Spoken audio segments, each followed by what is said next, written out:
Guys എൻ്റെ ഉമ്മയുടെ കയ്യിൽ കാക്ക തൂറി ഗൈസ് കാണിച്ചേ എവിടെ? ഓ നല്ല മണം കേട്ടാ. എവിടെയാ? ഓ ഗൈസ് നല്ല മണമുണ്ട് ഗൈസ്. അപ്പം നമ്മളത് പോയി കഴുകാൻ പോവാണ് ഗൈസ്. അപ്പം ഇവിടെയുള്ളൊരു കാക്കയാണ് എൻ്റെ ഉമ്മയുടെ ദേഹത്ത് അപ്പിയിട്ട് വെച്ചിരിക്കുന്നത്. മൂക്കില് മൊത്തത്തിൽ അതങ്ങ് സ്ഫോടനം നടത്തിയതോ 5-6 ദിവസം പോകാത്തൊരു ആ കാക്കയായിരുന്നു തോന്നുന്നത്. ഭയങ്കരമായിട്ടും തൂറി കഴുകുന്നു ഇപ്പം. എങ്ങനെയുണ്ട് മണം? ഓ പോയില്ലെന്ന് മനസ്സിലായി. ഇവിടെയൊക്കെ ഇരിപ്പുണ്ട് കേട്ടാ ഗൈസ്. കണ്ടാ നല്ല വട്ടത്തിൽ തൂറിയിട്ടുണ്ട് ഗൈസ്. അപ്പം ഇവിടെ വരുന്നവരൊക്കെ ഒന്ന് ശ്രദ്ധിച്ചോളുക. നല്ല കാക്ക നല്ല പണി നടത്തുന്നുണ്ട് ഇവിടെ.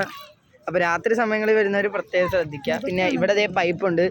ഈ കടേൻ്റെയൊക്കെ ഇവിടെ ആയിട്ടാണ് ഈ പൈപ്പിൻ്റെ നല്ല കാരണം ഇവിടെ വളരുന്നതെന്നൊക്കെ പറയുമ്പോൾ നല്ല ഫുഡൊക്കെ കഴിച്ച് വളരുന്ന കാക്കയായതുകൊണ്ട് നല്ല മണം കാണും അല്ലേ? മണമില്ലായിരുന്നോ ഗൈസ്? ഇത്രേ ഉള്ളൂ. അപ്പോൾ നമ്മുടെ വീഡിയോ വൈൻഡപ്പ് ചെയ്യാണ്. Okay bye.